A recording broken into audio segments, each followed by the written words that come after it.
still October 28th.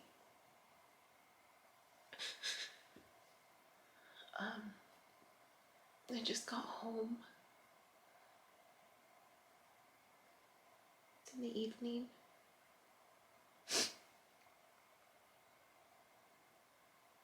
I got a text at the end of the last video. It's from my ex, with follow-up questions. What year did it start? How long did it go for? Do I know this person? And who else knows about it?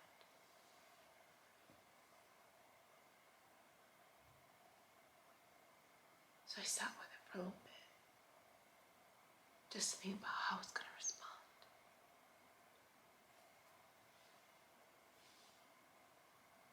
And so I responded back. Would you like to talk, or would you rather I text you the answer to process? And he said text to process.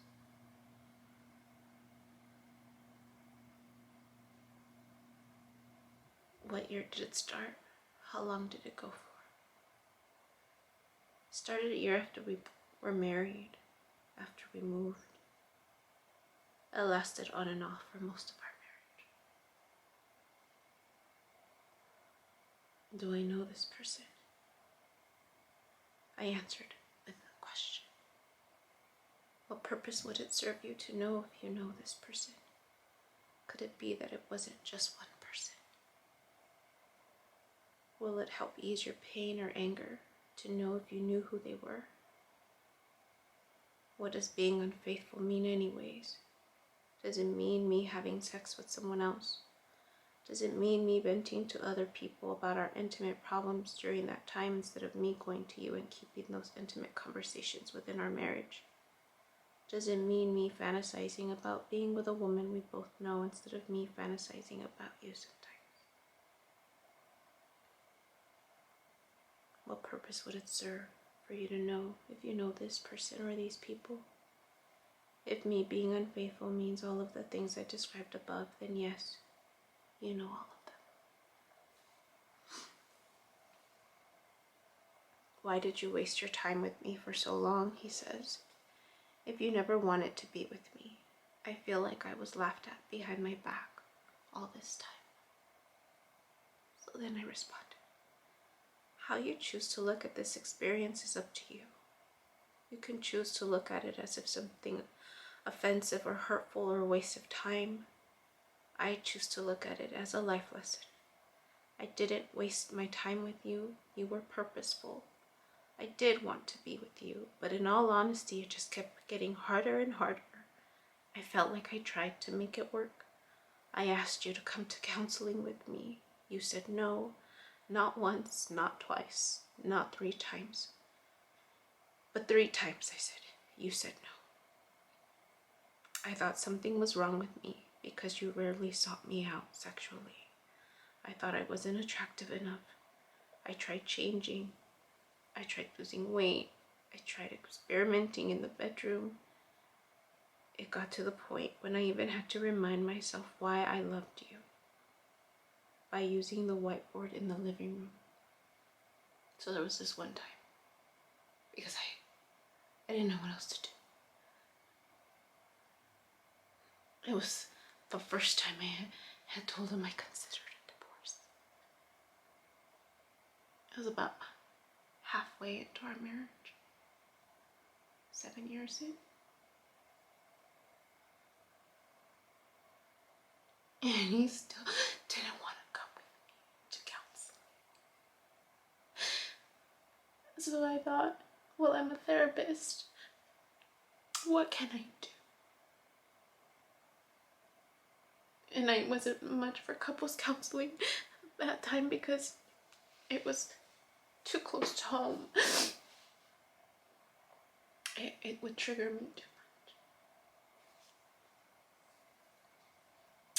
much. So I bought a whiteboard and I put I love you because, and I put it in the living room for him to see. But I really was using it to convince myself, to remind myself why I loved you. And every day I felt but something new. That was me working on me.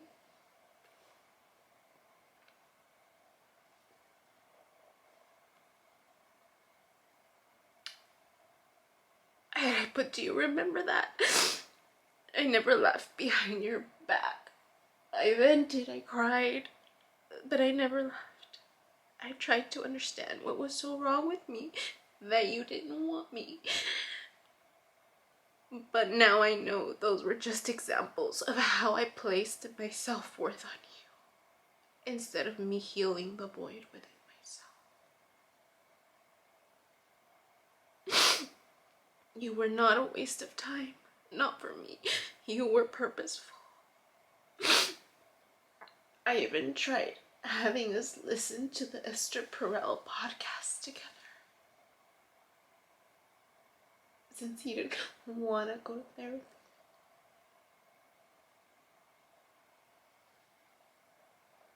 And I don't regret our time together. I'm sorry if you view it as a waste of time.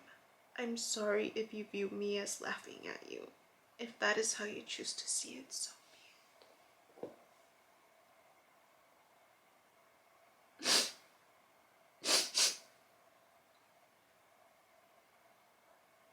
I think that's what hurts most. Is that he views this chapter as a waste of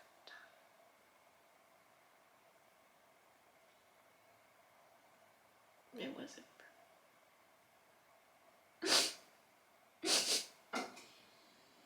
It wasn't.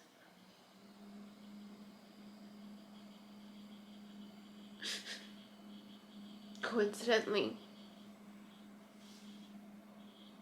I'm part of a group text with my family and my dad's side of the family. And someone put a text, sent a text out that a friend of theirs passed and they were sad because they couldn't go to this person who would make them feel better, who would help them identify the good things about them. So this person, this loved one of mine, relied on someone else to show them their self-worth.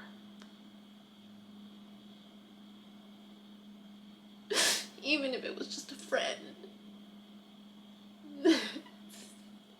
But this person had died, and so they were really needing this person. They were reminded of their loss. And another loved one said, I don't like you sad. Do something that would make this other person smile.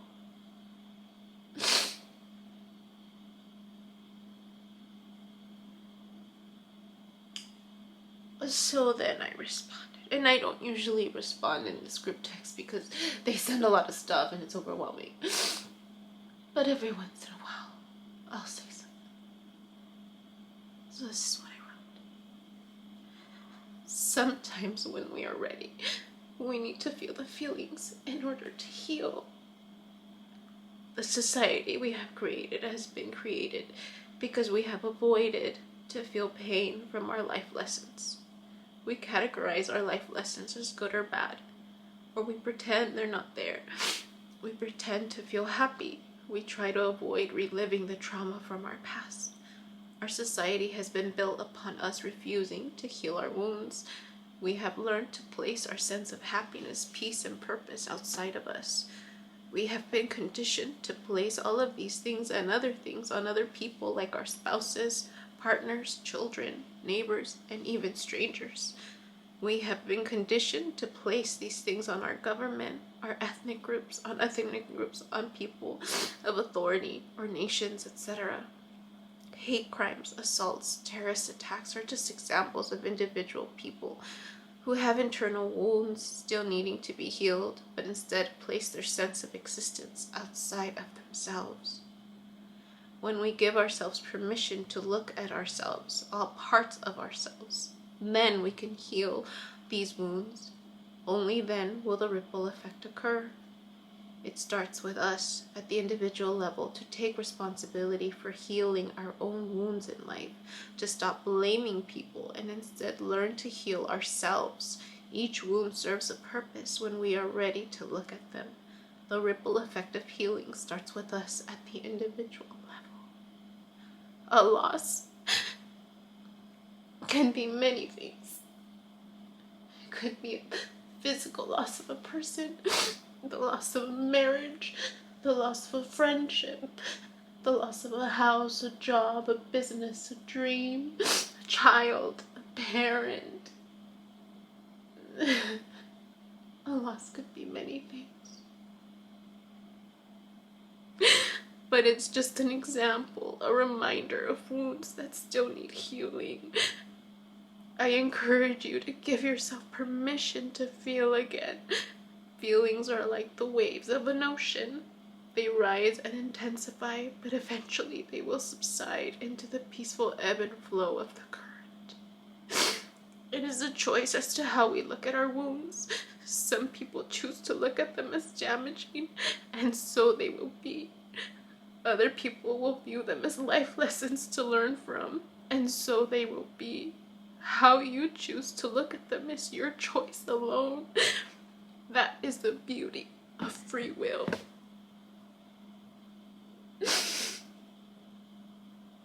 Free will.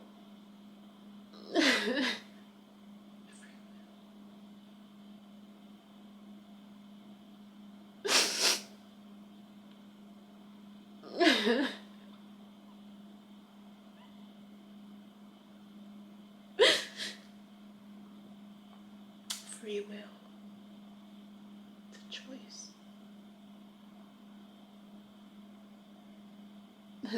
I did my spread this week for my tarot spread, and I wondered about this card that came out for today at the end of the day. The Three of Swords.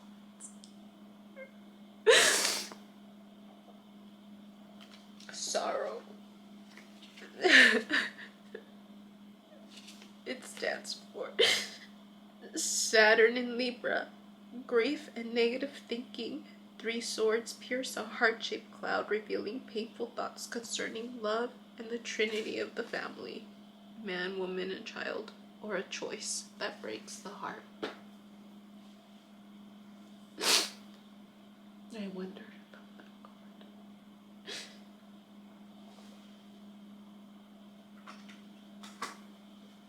And so I asked for clarification.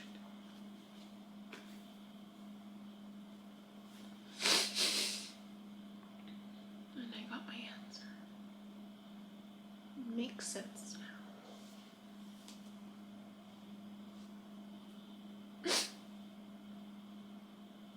I went up to Dolores Park after the market just to sit with the responses that I sent and those I received.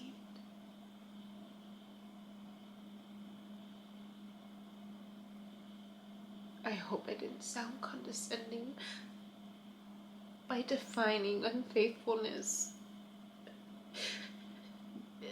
because people assume to know what it means, but there's so many definitions. It can be anything. A glance, a kiss, to fantasize about someone outside of your partnership. Just talking about something intimate with someone else. Have you guys ever seen The Story of Us with Bruce Willis and Michelle Pfeiffer? That's a good example of how someone might perceive that. Infidelity, cheating. Esther Perel talks about it too. everyone's definition of it varies. So to assume that I know what he means by it, or to assume that he knows what I mean by it, is not fair.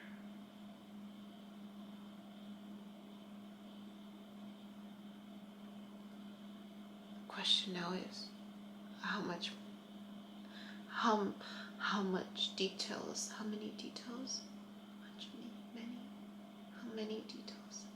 do I share? Because we're not in a marriage anymore, just a friendship. Does he need to know all the details? I don't know. I've never done this before.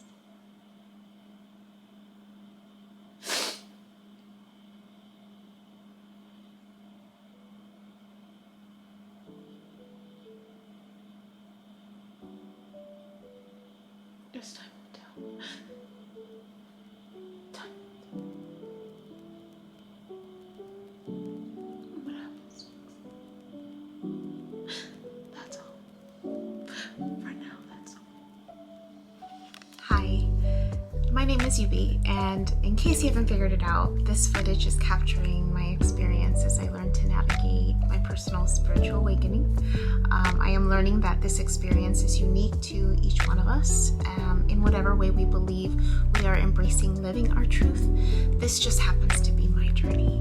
And despite me having a graduate degree and a license in clinical social work, this by no means is intended to replace any type of mental health advice. This is just me on a personal level, documenting my experience, shedding light on the truth that I am learning and discovering for myself, and really inviting you along for the ride. If by some magical chance you find this content to be helpful in any way, shape, or form, please click the like button, share the message, subscribe to my YouTube channel. I have an Instagram account, a personal one, and one specifically for this channel that you're more than welcome to check out. I'm an open book. I have also created t-shirt designs. I'm wearing my favorite one right now, which is the North Node design, but I have that and other things that you can look at inspired by this process and journey, and I have the link in the description box as well as in the about section of my YouTube channel. So you're more than welcome to check those items out. Any type of support is great. Again, if you find this content really helpful or meaningful, sometimes when we take that step and be vulnerable, with showing what's inside our hearts and what's really our truth, and we realize that we're much more connected than what we thought we were. And so I hope that as I'm living this experience, and that you find some type of truth for yourself, or find some type of ability to heal in some way just by relating, just by knowing that you're not alone. That really has been my goal with this process, not just being able to connect with others, but really for my own healing. It's definitely been a therapeutic experience and a very creative one for myself. So I thank you, and I wish you all the best.